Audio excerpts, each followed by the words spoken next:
ओम सहजात्म स्वरूप परम गुरु शुद्ध चैतन्य स्वामी ने नमः। हमने देखा श्री उपदेश शुद्ध सार जी में कि मिथ्या दृष्टि कितनी भी शुभाशुभ क्रियाएं करे वह सब कर्म बंध और संसार का ही कारण बनता है, और सम्यक दृष्टि ज्ञानी कोई भी क्रिया या कर्म करे अथवा न करे उसके कर्मों की संवर पूर्वक निर्जरा होकर मोक्ष मार्ग बनता है। तो प्रश्न खड़ा होता है कि यह कर्म क्या है और इनका स्वरूप क्या है, ये क्या करते हैं। तो इसके समाधान में गाथा 389 में बता रहे हैं कि कर्म 3 प्रकार के होते हैं: द्रव्य कर्म, भाव कर्म और नो कर्म। यह पुद्गल कर्म वर्गणाएं हैं जो जीव के विभाव रूप परिणमन से कर्म रूप परिणमित होती है।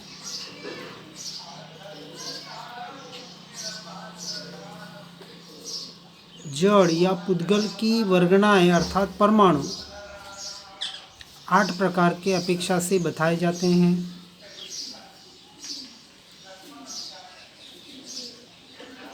मनोवर्गणा से मन बना, भाषा वर्गणा से भाषा बनी, औदारिक वर्गणा से यह शरीर के परमाणु बने, कार्बन वर्गणा से कर्म बने आदि। ये जो जड़ पुद्गल के परमाणु हैं, जब जीव जैसे भाव करता है तो प्रकृति उनका वो स्वभाव है कि जैसे जीव भाव करता है उस प्रकार के कर्म कार्बन वर्गणाएं अट्रैक्ट होकर कर्म रूप परिणमित होती है, अर्थात जीव के साथ बंधती है, ऐसा कहा जाता है।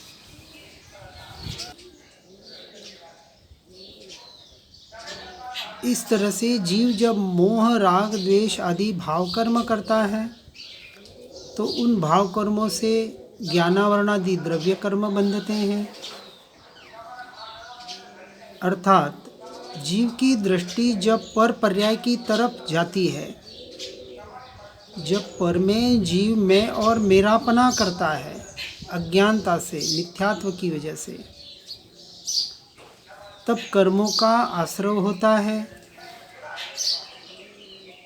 और अज्ञान पूर्वक उनमें राग द्वेष करता है और कर्मबंध करता है, और यह कर्मबंध जीव को अनंत संसार परिभ्रमण का कारण बनता है। अर्थात कर्मों के उदय से शरीर आदि 9 कर्म उसको प्राप्त होते हैं। पाप के उदय से प्रतिकूलता मिलती है, पुण्य के उदय से अनुकूलता मिलती है, फिर अनुकूलता प्रतिकूलता में मैं मेरापन के अपने आप को सुखी दुखी मानता है, अपने भावों को बिगाड़ता है, भावों को बिगाड़ने से फिर कर्म बंध होता है। अनादिकाल से ये चक्र चल रहा है और इसका मूल कारण है ये अज्ञान दशा, ये मिथ्यात्व अर्थात अपने स्वरूप की, अपनी आत्मा की पहचान न होना। इस तरह से जीव का और कर्मों का निमित्त नैमित्तिक संबंध बताया जाता है। तो जीव के भाव से कर्मों का बंध होता है और कर्मों के उदय निमित्त से जीव के भाव होते हैं। इस तरह से उनका दोनों का संयोग संबंध बताया जाता है।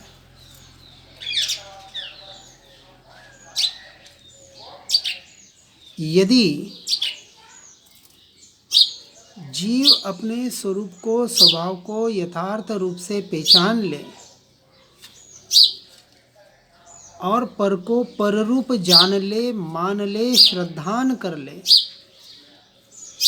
तो 2 प्रकार का श्रद्धान करना है: पर को पर रूप से, स्व को स्वरूप से श्रद्धान करके, इसको कहा सम्यक दर्शन। सम्यक दर्शन में पर को पररूप और स्व को स्वरूप का यथार्थ श्रद्धांतकोत्कीर्ण निर्णय होता है। और इस निर्णय के लिए व्यवहार से स्वाध्याय सत्संग के द्वारा स्व और पर के स्वरूप को यथार्थ रूप से समझना है। और ये समझ ही सच्चे धर्म की ओर ले जाएगी। यहाँ कुछ याद करने की बात नहीं है, कुछ व्रत जप तप की बात नहीं है ये प्रारंभिक अवस्था में, क्योंकि अपने स्वरूप को, अपने स्वभाव को समझने के लिए समझ चाहिए, कुछ याद नहीं करना है, कोई सूत्र मंत्र तंत्र नहीं है। एक अच्छी तरह से समझ प्राप्त हो जाए तो स्वाध्याय सत्संग के द्वारा, सद्गुरु सत्यशास्त्रों के द्वारा उस समझ को प्राप्त करके पर का और स्व का भेद ज्ञान, भेद विज्ञान करके, उसका निर्णय करके, उसका दृढ़ श्रद्धान करके अब आगे की प्रोसेस आती है। तो चौथे गुण स्थानक तक अविरत सम्यक दृष्टि सिर्फ अपनी आत्मा का अर्थात स्व का और इस संसार के स्वरूप का, पर का यथार्थ निर्णय करके पर से अपने दृष्टि को हटाकर पर को पर मानकर और स्व को स्वरूप स्वीकार करता है, निर्णय करता है, श्रद्धान करता है। इसलिए यहाँ जो दृष्टि का विषय है उसकी शुद्धि करना है। तो इन सब कर्मोदय शरीरादि संयोग से दृष्टि हटानी है। जो मैं मेरापना परद्रव्य पर भावों में कर रखा है, यह मैं मेरापना ही पर दृष्टि है। यही मैं मेरापना स्व में करना, यह स्व दृष्टि है। इसलिए अनादिकाल से जीव के साथ ये जो कर्म बंधे हुए हैं, ये कर्मरूप क्रिया से भाव और पर्याय का जो संयोग संबंध बना हुआ है,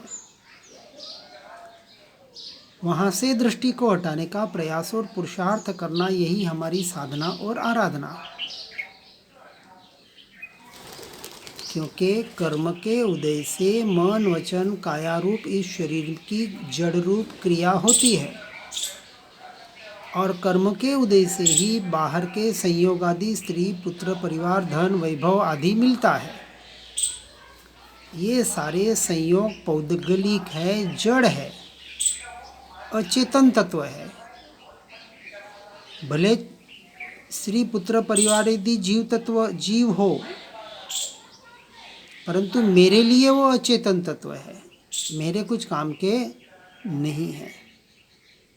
और यह सब नो कर्म की रचना। और जब तक इस पर दृष्टि रहेगी, इसमें मोह राग द्वेष होगा ही होगा। और जब तक मोह राग द्वेष होगा तब तक द्रव्य कर्म का बंध होगा और यह संसार का परिभ्रमण रुकने वाला नहीं है। तो रोकना है तो उसके विपरीत काम करना है। इसलिए पहले इस क्रियारूप नो कर्म से दृष्टि हटाओ। इन मोहराग देशादि भावों को जानकर इसे अपना मानना छोड़ना है। उसमें मैं मेरापना हटाना है। कोई क्रिया छोड़ने की बात नहीं हो रही है। ये मन वचन काया की क्रिया, शरीर आदि की क्रिया जो कर्मों के उदय से हो रही है और उसके निमित्त से जो मेरे आत्मा से मोह राग द्वेष रूपी विपरीत विभाव रूप भाव हो रहे हैं, इनमें जो मैं मेरापना है, एकत्व ममत्वपना है, उनका जो कर्तृत्व भोक्तृत्वपना है, वहाँ से छूटना है। और द्रव्य कर्म रूप जो पर्यायी परिणमन होते हैं उसमें उलझना नहीं है। अर्थात पर्याय अर्थात एक पुद्गल की पर्याय जड़ की, जो उस क्षण की उसकी अवस्था पुद्गल की, और एक भाव रूप इस जीव की अवस्था, ये इसकी पर्याय। इन सब से दृष्टि को हटाकर अपने ध्रुव तत्व शुद्धात्म स्वरूप की दृष्टि करके ज्ञान स्वभाव में रहने का प्रयास और पुरुषार्थ करें तो कर्मों का संवर हो जाए, अर्थात नए कर्मों का बंध नहीं होगा। और इसके द्वारा ज्ञान स्वभाव का आश्रय करके सम्यक दर्शन सम्यक ज्ञान सहित जब अपने आत्मा में लीन होते हैं, जिसे सम्यक चारित्र कहा, तो इस सम्यक चारित्र से अर्थात आत्मलीनता से आत्मरमण से अनंत गुणों कर्मों की निर्जरा अर्थात क्षय अपने आप होता है। इसलिए कर्मों की निर्जरा अर्थात क्षय करने के लिए सिर्फ और सिर्फ अपनी आत्मरमणता आत्मलीनता का प्रयास और पुरुषार्थ करना, और कुछ भी नहीं करना है, और कोई याद करने की बात नहीं है, और कोई क्रिया की इसमें बात नहीं है। हाँ, आत्मरमणता के लिए जो साधन करना पड़े, देहाध्यास छोड़ने के लिए, बाहर संसार से छूटने के लिए, परद्रव्य पर भावों से छूटने के लिए जिस साधन का, जिन शब्दों का, जिसका भी उपयोग प्रयोग करना पड़े आत्मरमणता के लक्ष्य से, वो सारा साधन व्यवहार है, जिसको जो अच्छा लगे। परंतु एकमात्र उद्देश्य ज्ञान स्वभाव की स्थिरता का होना चाहिए। तो संसार परिभ्रमण से छूट सकता है, अन्यथा इन मात्र कर्मों की चर्चा करके, धर्म की चर्चा करके और आत्मा की भी चर्चा करके यदि ज्ञान स्वभाव को भूल जाओगे तो यह ज्ञानांतराय अनंत संसार का कारण बनेगा। अपनी ज्ञान स्वभाव की तरफ, अपनी आत्मा की तरफ न देखना। हमने हमारे चैतन्य प्रकाश पुस्तिका में 8 प्रकार के कर्म निश्चय से कैसे बंधते हैं वो बताया है, और सबका सार एक ही है कि जीव जब अपने स्वरूप स्वभाव की तरफ नहीं होता है तब सारे कर्म का बंध होता है। सीधी सी बात, जो संसार परिभ्रमण का कारण बनता है। इसलिए भेद ज्ञान तत्व निर्णय द्वारा वस्तु स्वरूप को जानकर द्रव्य दृष्टि से द्रव्य के स्वभाव को देख लिया, फिर बार बार इनमें उलझने से क्या लाभ है। जो नहीं जानते, जिन्हें स्वपर का धर्म कर्म का यथार्थ निर्णय नहीं हुआ, उन्हें पहले सब यह समझना आवश्यक है, समझना है। और इसके लिए प्राथमिक स्वाध्याय सत्संग की बात बताई। इसलिए निरंतर अपने स्वरूप स्वभाव को, स्व को और इस संसार के स्वरूप को अर्थात पर के स्वरूप को समझकर पर से हटना है। ये बात खास ध्यान में रखनी है। पर के स्वरूप को क्यों समझना है? जो वस्तु मैं नहीं, मेरी नहीं, ये जब तक निर्णय नहीं होगा तब तक वहाँ से दृष्टि कैसे हटा पाएंगे? नहीं हटा पाएंगे। इसलिए उसको समझना बहुत जरूरी है।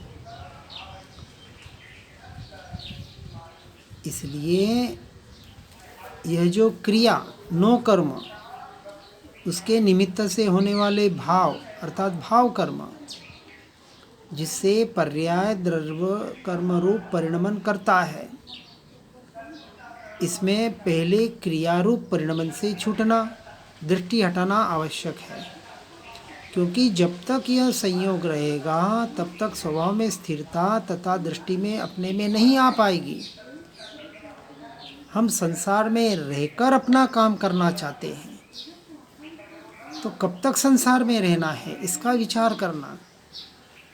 हमारी अब संसार को और संसार को हमारी ज़रूरत नहीं है, तो भी हम ज़बरदस्ती वहाँ रह रहे हैं। बच्चे का काम हो गया, अब पोते पोतियों का काम करने में लगे हैं। अपनी गृहस्थी निभा ली, अब घर पे वॉचमैन बन के बैठे हैं। अब इतनी आत्मा की बात सुनने पड़ने के बाद भी संसार से विरक्ति नहीं आ रही है, इसका मतलब अभी यथार्थ रूप से आत्मा को या यूं कहें धर्म को समझा ही नहीं है, अर्थात स्वपर को यथार्थ रूप से नहीं समझा। जो पर को पर मान लेता है वो पर में टिके कैसे, रहे कैसे, और पर में रह रहा है, इसका मतलब उसने अभी पर को पर रूप श्रद्धान नहीं किया है। और इसलिए यह भाव रूप परिणमन करके मोह राग द्वेष करके अपने आप को इस संसार में वापस भटकाने का ही काम कर रहा है। इसलिए द्रव्य गुण पर्याय को समझ लिया। यह जो पर्याय जो घातिया कर्म से आवृत है और शरीर पुद्गल की पर्याय जो अघातिया कर्मों से आवृत है, 4 घातिया और 4 अघातिया। केवल ज्ञान में अर्थात 13वें गुण स्थानक में ये 4 घातिया कर्मों का क्षय होता है, ज्ञानावरणीय, दर्शनावरणीय, अंतराय और ये मोहनीय। इस सूक्ष्म पर्याय रूपी परिणमन से भी अपनी दृष्टि को हटाकर एकमात्र ध्रुव तत्व पर दृष्टि रखना, यही साधना है। और साधना करनी पड़ती है, साधना अपने आप नहीं होती है। इसलिए पुरुषार्थ की बात बताई जाती है। यही पुरुषार्थ है, यही साधना है, यही आराधना है, यही सच्चा धर्म है कि परद्रव्य पर भावों से अपने दृष्टि को हटाकर स्वद्रव्य और स्वभाव पर दृष्टि स्थिर करने का प्रयास और पुरुषार्थ करना, और जितना जल्द से जल्द बन सके इन परद्रव्यों से अर्थात संसार से छूटने का प्रयास करना, एकांत में निवृत्ति क्षेत्र में जाकर एकमात्र आत्मरमणता का प्रयास करना। क्योंकि अनादि का ये जो विपरीत संस्कार पड़ा हुआ है परद्रव्य में मैं मेरा पना करने का, इसको तोड़ना है। इसलिए श्रीमद् जी ने कहा कि अनंत भव शरीर के लिए आत्मा को गलाया, ठीक है गला दिया, गई बात भूतकाल हो गई। अब यह सर्वोत्कृष्ट बात सुनने पढ़ने को मिल रही है। यदि यह एक भाव अपनी आत्मा के लिए नहीं गलाएगा इस शरीर को, तो इस मन वचन काया का शरीर का पूरा उपयोग भेद ज्ञान भेद विज्ञान सहित देहाध्यास छोड़ने के लिए और अपनी आत्मरमणता के लिए मिला है। क्योंकि भेद ज्ञान जब तक है वहाँ तब तक 2 द्रव्य तो जरूरत है। भेद करोगे किसने? सभी काले होंगे तो फिर कहीं भेद ही नहीं होगा। जब तक गोरा नहीं होगा तब तक काले और गोरे का भेद कहाँ से होगा? जब तक अंधकार और प्रकाश नहीं होगा तो भेद कहाँ होगा? ऐसा भेद करके परद्रव्य पर भावों से भेद करके जब स्वद्रव्य में आ जाएगा और सिर्फ प्रकाश ही प्रकाश रहेगा तो फिर भेद करने की भेद ज्ञान की भी जरूरत नहीं रहेगी। यदि 24 घंटे प्रकाश हो तो अंधेरा क्या होता है पता ही नहीं चलेगा। इसलिए यदि चैतन्य प्रकाश में निरंतर रमणता हो जाएगी तो ये संसार क्या है, ये कर्म क्या है, ये अज्ञान मिथ्यात्व दशा क्या है, ये बाहर के अंधेरे का पता ही नहीं चलेगा। इसलिए निरंतर चैतन्य प्रकाश पर अपने दृष्टि को स्थिर करने का प्रयास करना। ये सत्पुरुष, कौन सत्पुरुष? जो मेरा सत स्वरूप है यही सत्पुरुष है। व्यवहार से बाहर अनंत सत्पुरुष होके गए, लेकिन किने कहा सत्पुरुष? जिन्होंने सत स्वरूप को समझ लिया, अपने पुरुष को, अपनी आत्मा को समझ लिया और जो अपनी आत्मा में लीन बने वो सत्पुरुष। और मैं यदि अपनी आत्मा में लीन बनता हूँ तो मैं स्वयं सत्पुरुष। इस तरह से इस बात को यथार्थ रूप से समझना और समझकर अपने जीवन को आत्मरूप परिणमित करने का प्रयास और पुरुषार्थ करना। इन्हीं भावना के साथ ओम नमः सिद्धम।